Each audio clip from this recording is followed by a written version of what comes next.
Vance today told a room full of European defense and government leaders free speech is in retreat in their countries. I look to Brussels, where EU commissars warn citizens that they intend to shut down social media during times of civil unrest. Is it a crime to insult somebody in public? Yes, it is. The crime, posting a racist cartoon online. Or to this very country, where police have carried out raids against citizens the moment they spot what they've judged to be, quote, hateful content. In the case of reposting, it is a crime as well. That you see that as a curtailing of freedom? Worse than a curtailing of freedom. Punishment for breaking hate speech laws can include jail time for repeat offenders. And they say, no, that's my free speech. And we say, no, we have free speech as well, but it is also has its limits. Free speech. Before you go into this topic, I saw some of these clips before. I'm fairly sure that it's a very cherry-picked thing and very exaggerated, in my opinion. Let's see what he says. This is a very hot topic right now for two reasons, I think, that are kind of buzzing around in the news. One, J.D. Vance, the Vice President of the United States, gave a talk at the Munich Security Conference last week where he was very critical of European countries when it comes to free speech. Additionally, 60 Minutes ran a piece last week on German authorities cracking down on speech online. It's okay to criticize a politician's policy, but not to say, I think you're a jerk and an idiot. Exactly. Yeah. These two things coming together right now, free speech is a big topic. So let's speak freely on freedom of speech. So in the United States, it's the First Amendment that guarantees the right to free speech, with very few exceptions. It's one of the broadest protections of expression in the entire world. The exceptions are things like incitement to imminent violence, defamation, or direct threats. Aside from those things, people can say just about anything without having the government interfere. So Germany take a little bit of a different approach. They have the Grundgesetz, which is the basic law, which also protects free speech, but it does have significant limitations. One of the most notable is the criminalization of things like Holocaust denial or hate speech. Both of these are illegal. And unlike in the United States, where a neo-Nazi could legally express their rhetoric, in Germany, it's illegal. Like, there's actually cases in Germany of people... I mean, understandably so, you know. The US is the only country where a disaster happened, they don't make changes. Like, think about all the shooting in school, right? What they want to do after that is arming the teacher. Instead of doing like they did in Australia, right? In Australia, they had one shooting in 95, 96, like 30 years ago. And they banned all gun basically after that. They'd say, okay, well, it's over. In the US, it's like, no, we need more gun. It's like, other country will react in a proper way, but in the US, it's always come back to, well, you need to protect the Second Amendment, the First Amendment, the Fourth Amendment, and it's always come back to that, and yeah. People going to prison for Holocaust denial. Courts in America, particularly the Supreme Court, they have consistently ruled in favor of broad speech protections. There's a few examples of this. Take Brandenburg versus Ohio in 1969, where the court ruled that inflammatory speech, even from the Ku Klux Klan, the leader of the KKK, was protected as long as it didn't directly incite immediate violence. I think it's important. The thing is that it will always incite violence. See all the mass murder that happened in the US. And they always end up being like extremists and following some really radical views online. So even if they don't name the people that they got inspired from in their manifesto, you know who they are inspired from. And you know that if someone commit a crime against, like, for example, commit a crime about a certain religious group, you know that guy, if you go to his follower, you will see who's following. And it's not a direct incitation to violence, but the guy is getting influenced by people who have their rights, their free speech protected. So this is part of the problem, right? Important also to look at the history and background of the two countries, and maybe it explains a little bit the approaches of how the countries take on free speech. The United States sort of founded on this idea of liberty and rejecting tyranny and government overreach. Germany, on the other hand, experienced the time with the Third Reich, where propaganda was weaponized to control the population. I think these things are really influential on how the two countries approach the subject of what the countries are trying to avoid with their laws and their take on free speech. Yeah, but there's also two things I think that if you're German, you might not know. First of all, in the US, the Supreme Court, most of them, the majority were put there by conservative. So the Liberal Party have a minority of votes. So it doesn't matter. It's always going to be outnumbered, even though the Supreme Court claimed to be impartial. Second thing is that Trump, Vance, and a lot of right-wing conservatives are very fascist. So it's at their advantage to protect free speech at all costs, but also use the definition of incitation to violence very broadly. For example, recently this week, there was an immigrant in the US with a green card holder that is going to get deported because allegedly he's associated with a terrorist group. Basically, he's not hating Hamas enough for them. So they decide that they're going to deport him. And it is what it is.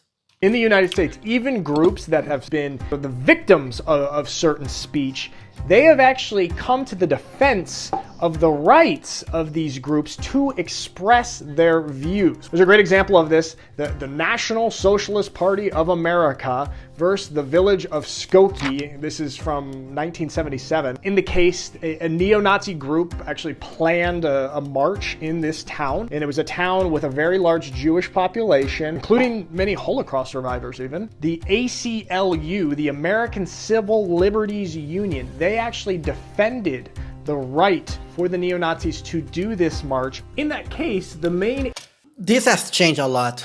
This is old. Right now, in the climate we are now, especially since 2016, since Trump, I would say that people are very extreme. So the people that like Trump are very pro-free speech. Again, with some exception. They always have exception, even though they claim to be fully free speech, right? They want to deport immigrants that have said very bad thing about America or about Israel, for example. But the people who don't believe fully in free speech like I am, these kind of march are not accepted anymore. This is not something that you're going to see without having heavy protests and yeah. ACLU lawyer who was defending the neo-Nazis' rights to their speech and their demonstration was Jewish. Kind of counterintuitive, right? But I think these kind of examples sort of speak to the American mentality when it comes to stuff like that. This conversation of free speech also gets very interesting when you look at the topic. Well, a lot of Jewish Americans are fascists, which I know it doesn't make sense, but it kind of makes sense based on what we saw here. Of social media. Speaking of which, you guys, if you are tired of all the traditional... Just like a lot of black people like Trump, you know, even though he's openly racist and openly, you know, it's just sometimes people are full of contradiction. So I think there's also largely different cultural and social attitudes when it comes to free speech. In the United States, free speech is almost looked at as kind of the sacred right. And many believe that offensive speech should be tolerated in the name of open debate. And it even includes controversial ideas from all sides of the political spectrum. Germany on the... But this is what I said earlier when I talk about the gun, right? Free speech is sacred. Gun is sacred. Freedom of religion is sacred. It's sacred in the sense that don't even talk about it. Don't even try to change anything, basically. That's why you see like 1,000 mass murder per year in the US, and the only thing that people want to do is basically arm the teacher. A lot of people on the left are also for like not too extreme measure relating to that. So on the other hand, it sees free speech as something that must have sort of a balance and have a collective responsibility from people to maintain order. In fact, many Germans view the restrictions on free speech not as censorship, which is the way a lot of Americans would interpret it, but as something necessary to avoid extremism. Now, this is something that a lot of Americans often... Exactly. Actually, I don't know if it's going to talk about it, but with Americans is that they are super proud to be different. They are super proud to be to have their gun. They are super proud, like, to have their freedom of speech. It's more like, oh, we are better than the rest of the world because we have this. So it's more like a sense of being proud of. It's a superiority complex, and they feel like if they give away their gun, if they give away their freedom of speech, even a little bit for the greater goods, they feel like it makes them weak. That's how a lot of them view this. Often criticize these sort of measures. They call this government overreach. Germans tend to see them as necessary safeguards. For example, the comedian Kathy Griffin, a few years ago, she held up a fake severed head of Donald Trump, who was president at the time, and she faced backlash and criticism from people, but she was not legally punished for that because her act was protected under the First Amendment. This concept in the United States that's kind of especially prominent is sort of the marketplace of ideas. By allowing all ideas and speech to be out there in the open, the best ideas will rise to the top. And the people that have sort of these fringe, crazy ideas, no matter how hateful and harmful they are in the long run, having everything protected and allowed to be said will allow the best ideas to rise to the top and be... It's basically capitalist, but for social construct. Like whatever is the most productive, the market will decide what's work best, right? Which company should be at the top and everything. And it's the same for the speech. That's what he just said, right? But in the world we live in, because people are poor, because Americans are poor, because a lot of young people are kind of hopeless in life, they will hang on to father figures that are very strong, even though what they say make no sense. It's a little bit like a cult. Donald Trump is a cult leader. Andrew Tate is a cult leader. Joe Rogan is a cult leader. But people don't see themselves as being part of a cult. They just see themselves as being the rational one. And it's very dangerous because those echo chamber where you end up only getting your information from that source and that person that feed your head with a lot of weird stuff. A lot of the time they don't really believe what they're saying. It's just that it's very lucrative. It's very easy to become rich if you're a YouTuber or an influencer and you're on the right wing. If you're a leftist, it's hard to make money. If you're on the right, everything that you say can go viral, and it's very, very easy to build a very good, loyal fan base that will sponsor you, buy me a coffee, Patreon. It's very, very easy. That's why these right-wing commentators online, they are very successful and they make a lot of money. Even though a lot of them, if you speak to them in real life, their opinion is a lot more tame than what they look like online. Very often their followers are way more radical than they are in real life. So become mainstream and the bad ideas to fall away.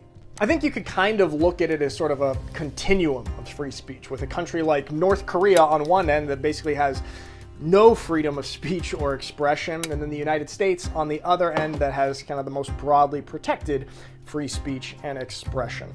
And you can kind of look at it as sort of the idea of absolute free speech would be on this end of the spectrum. And the United States is the closest to that, I would say. Whereas I think an accurate description of Germany's situation may be something like conditional free speech. It's not nearly in the direction of something like North Korea, but it is not as far towards absolute free speech as the United States is. You could also argue that the United States is not absolute free speech because of the certain limitations that it does have on there, but it's definitely further towards free speech absolutism than a country like Germany. The argument there that I think some Americans would make would be, okay, well then conditional free speech is not free speech by definition. Other people would argue on the other side, but that would be a point that some people would bring up. I'm very curious to hear your guys' thoughts on freedom of speech from the United States. Well, look, most people who believe in absolute free speech believe in conditional free speech. Like I gave the example with the immigrant earlier, right? It's very easy to use anything someone says and says, see that inciting violence. But at the end of the day, there's people that believe that the planet is flat, you know? You cannot change, it's hard to change people's mind because they're like, well, who's the ultimate decider of what's true and what's not? Especially given that we have been let down by politicians so much in this world. Yeah, so anyway, thank you for watching. If there's more video about that, let me know. Yes, okay. See you very soon.